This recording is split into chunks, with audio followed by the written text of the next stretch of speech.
Karibu mpendwa msikilizaji na mfuatiliaji wa St. Gaspar Media katika kipindi cha maisha ya watakatifu.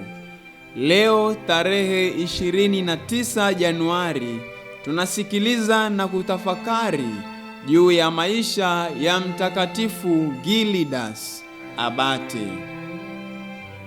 Gildas alizaliwa mnamo mwaka 500 nchini Uingereza. Aliingia shirika la Wabenediktini akawa mtawa na padre.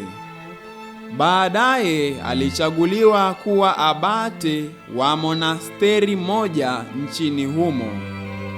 Anafahamika kama padre aliyeelimika sana, akiwa amebobea katika fani ya maandiko matakatifu hata akaitwa mwenye hekima.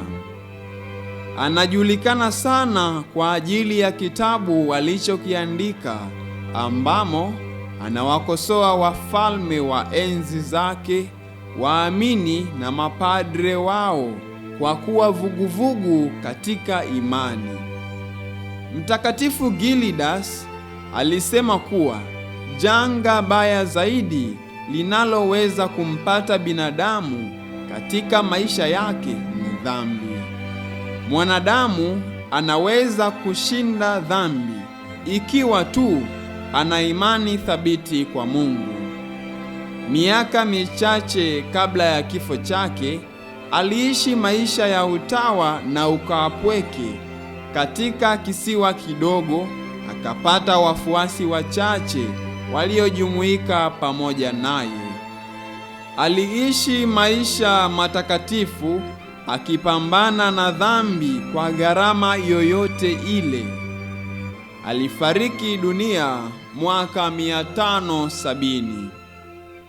Itukuzwe damu ya Kristo!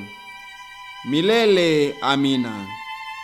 Tafakari fupi inayotokana na maisha ya Mtakatifu Gildas Abate. Kila mtu anajaribiwa na tamaa zake mwenyewe.